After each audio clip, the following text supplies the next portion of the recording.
നിയുക്ത മുഖ്യമന്ത്രി വി.ഡി. സതീശന് അഭിവാദ്യം അർപ്പിച്ചുകൊണ്ട് കോൺഗ്രസ് ഇടക്കൊച്ചി മണ്ഡലം കമ്മിറ്റിയുടെ നേതൃത്വത്തിൽ ആവേശകരമായ പ്രകടനം സംഘടിപ്പിച്ചു. പാമ്പായി മൂലയിൽ നിന്നും ആരംഭിച്ച പ്രകടനം ഇടക്കൊച്ചി ബസ് സ്റ്റാൻഡിൽ സമാപിച്ചു.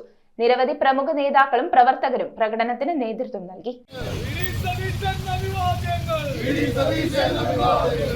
ഇടക്കൊച്ചിയിൽ നിയുക്ത മുഖ്യമന്ത്രി വി.ഡി. സതീശന് അഭിവാദ്യമർപ്പിച്ചുകൊണ്ടാണ് കോൺഗ്രസ് ഇടക്കൊച്ചി മണ്ഡലം കമ്മിറ്റിയുടെ നേതൃത്വത്തിൽ പ്രകടനം നടത്തിയത്. മണ്ഡലം പ്രസിഡന്റ് അഭിലാഷ് തോപ്പിൽ പ്രകടനത്തിന്റെ ഉദ്ഘാടനം നിർവഹിച്ചു. പാമ്പായി മൂലയിൽ നിന്നും ആരംഭിച്ച പ്രകടനം ഇടക്കൊച്ചി ബസ് സ്റ്റാൻഡിൽ സമാപിച്ചു. പ്രകടനത്തിൽ നിരവധി പേർ പങ്കെടുത്തു. Bank president John Rebello, K J. Robert, P D. Suresh, K S. Amminikuttan, councillor Lasitha Peter, David Lison, Justin Kavalakkal, T N. Subramanian, Jeeja Tenson, Sajana Yesudas, Raji Rajan, M M. Prijith, Pexon George, V K. Arunkumar, K R. Ranjith, Omar Sharif, Fenil D'Cruz, B C. Sudheesh, Sharoon Antony എന്നിവർ നേതൃത്വം നൽകി.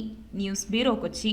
Premium quality granite, tiles, stone, AEC block, sanitary തുടങ്ങി ഫ്ലോറിംഗിന് ആവശ്യമായ എല്ലാ മെറ്റീരിയൽസും ഏറ്റവും കുറഞ്ഞ വിലയിൽ ഇവിടെ ലഭ്യമാണ്. തറയിൽ ഗ്രാനൈറ്റ്സ്, MLA റോഡ്, പള്ളുരുത്തി.